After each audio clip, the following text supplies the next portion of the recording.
बात है, एक गुरु का शिष्य ज्यादा बोलने की आदत से परेशान था। वह जब भी किसी से मिलता तो मिलने के बाद अपने मित्रों के सामने उस इंसान के बारे में अपने विचार देना शुरू कर देता। उससे कोई पूछे या ना पूछे, वह अपने आसपास की लगभग हर चीज के बारे में वह अपनी राय बता देता।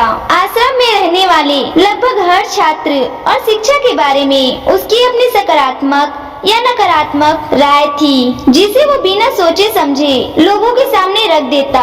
जब भी आश्रम में रहने वाला कोई दूसरा छात्र अपनी कोई समस्या लेकर उसके पास आता, तो वह उसकी पूरी बात सुने बिना ही उसे सलाह देना शुरू कर देता। वह अक्सर अपने मित्रों से कहता रहता कि तुम्हें ये काम ऐसे करना चाहिए था, वो काम ऐसे करना चाहिए था। उसे अपनी आसपास की चीजों के बारे में जो भी आधा अधूरा ज्ञान था, मित्रों के बीच गपशप के समय वह उसे बोल बोल कर अपने ज्ञान का उसे दिखावा करता।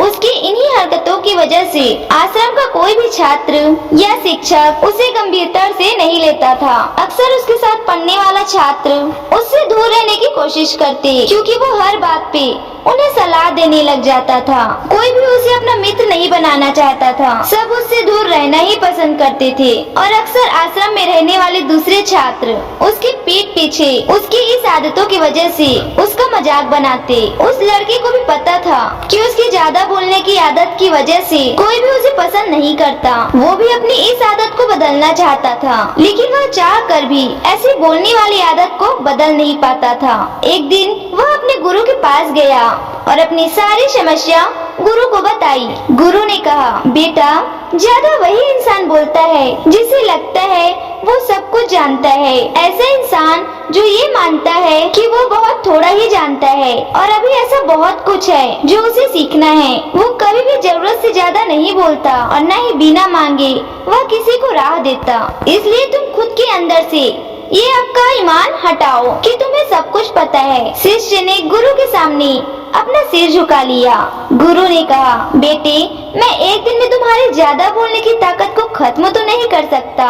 ये आदत तुम्हें खुद के अंदर धीरे धीरे कम करनी होगी, लेकिन मैं तुम्हें ये जरूर बता सकता हूँ कि किन मौकों पर तुम्हें शांत रहना चाहिए, ताकि तुम खुद को दुखी होने और बुरी मुसीबत में पड़ने से खुद को बचा सको। शिष्य ने गुरु की बातों से सहमति दिखाते हुए अपना सिर हाँ में हिला दिया।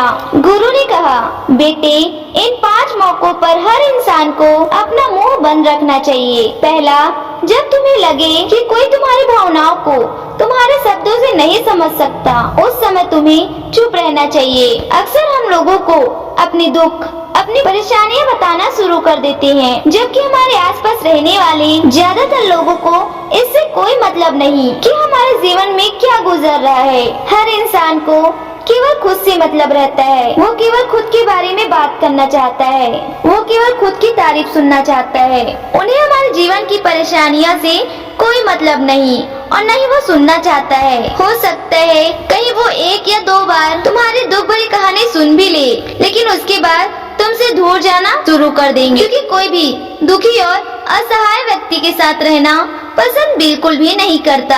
इसलिए कभी भी अपने कुछ करीबी मित्रों और परिवार वालों को छोड़कर किसी ऐसे इंसान को अपनी परेशानी न बताएं जो तुम्हारी बातों को समझने की बजाय उनका मजाक बनाए। दूसरा, जब तुम्हें ये न पता हो कि किसी विशेष मौके पर क्या बोलना है, या फिर तुम्हें किसी विशेष घटना के बारे में आधा अधूरा ज्ञान हो, तो ऐसे मौके पर भी तुम्हें चुप ही रहना चाहिए। ऐसा इंसान जो आधा अधूरा ज्ञान होने के बाद भी उस विषय में बात करता है, वो अक्सर ही मजाक का पात्र बनता है और कोई भी ऐसे इंसान को कोई गंभीरता से नहीं लेता।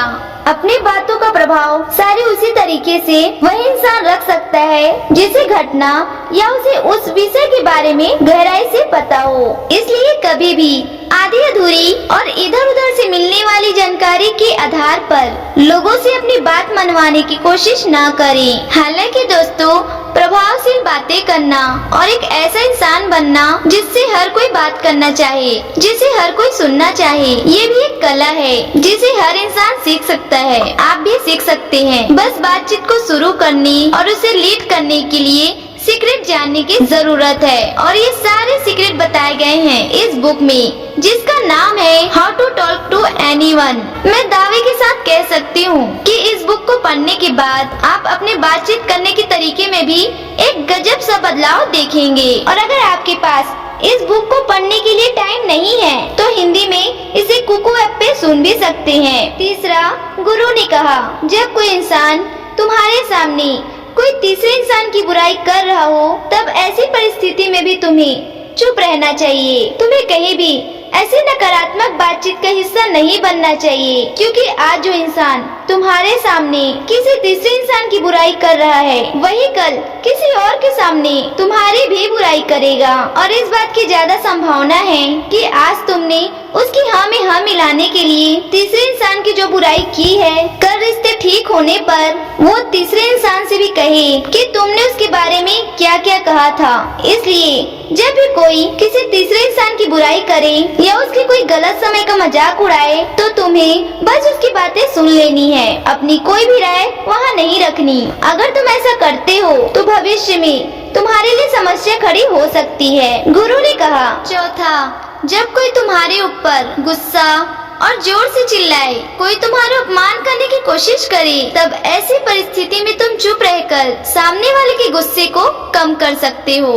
साथ ही तुम स्थिति को खराब होने से बचा भी सकते हो। जब तुम सामने वाले का क्रोध का जवाब क्रोध से न देकर उस समय चुप रह जाते हो तब यह बात उस क्रोध करने वाले इंसान के दिल में लगती है। गुस्सा कम होने पर उसे अपनी इस गलती पर पछतावा होता है और ज्यादा संभावना है कि वो अपनी गलती के लिए तुमसे क्षमा मांगे। और अगर वो क्षमा नहीं मांगता तो वह अंदर ही अंदर खुद को दोषी समझने लगता है और फिर वह अगली बार वह तुम पे गुस्सा करने वह घृणा करने के पहले कई बार सोचेगा। लेकिन तुम्हें हर परिस्थिति में चुप ही नहीं रहना। अगर कोई गलत कर रहा हो तो तुम्हें उसे जवाब भी देना है, क्योंकि कुछ लोग ऐसे भी होते हैं जिन्हें हमारा चुप रहना हमारी कमजोरी प्रतीत होता है। गुस्से के दौरान चुप रहने का यह तरीका केवल परिवार, सगे संबंधियों और कुछ निकटतम मित्रों के लिए ही सही है, न कि हर इंसान के लिए। अगर तुम हर जगह चुप रहने लग गए तो इसका गलत फायदा भी उठाया जा सकता है। गुरु ने आगे कहा। पांचवा, जब कोई इंसान तुमसे उसके जीवन की कोई दुख भरी घटना या अपने जीवन की परेशानियां साझा कर रहा हो, ऐसी परिस्थिति में तुम्हें चुप रहकर सिर्फ उसकी बातों को सुनना है। ज्यादातर लोग ऐसे होते हैं कि किसी ने उनके सामने अपनी समस्या सुनाई नहीं कि उन्होंने समाधान देना शुरू कर दिया। जबकि कोई इंसान हमसे परेशानियां साझा कर रहा है तो हमसे वो किसी सुझाव की उम्मीद नहीं करता। वो बस ये चाहता है कि हम उसकी पूरी बात ध्यान से सुन ले। जब हम किसी की परेशानी को ध्यान से सुन लेते हैं तो उस आदमी को शांति मिलती है। उसे ऐसा लगता है कि चलो किसी ने तो मेरी बात को समझा।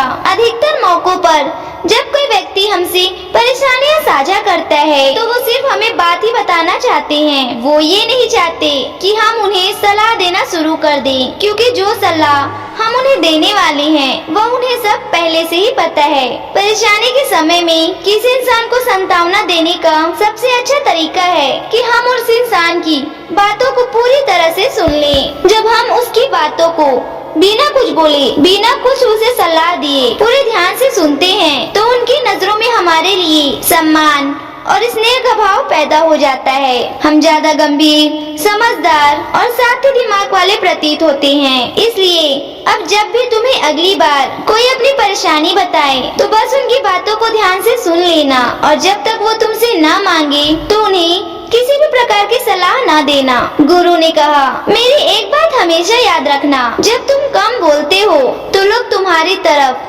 ज्यादा आकर्षित होते हैं कि तुम क्या हो, कि तुम क्या सोचते हो। शिष्य ने हाँ में सिर हिलाया। शिष्य अब गुरु की बातों को समझ चुका था कि उन्हें किन किन परिस्थितियों में शांत रहना है। उसने यह भी जान लिया था कि कम बोलकर वह आश्रम में अपनी प्रतिष्ठा वापस ला सकता है। उसने गुरु को धन्यवाद किया और वहाँ से चला गया। तो दोस्तों, कैसी लगी आपको हमारी यह स्टोरी? कमेंट करके जरूर बताएं और अगर आपको हमारी यह कहानी अच्छी लगी हो तो वीडियो को लाइक और ज्यादा से ज्यादा शेयर करना बिल्कुल भी ना भूलें। धन्यवाद।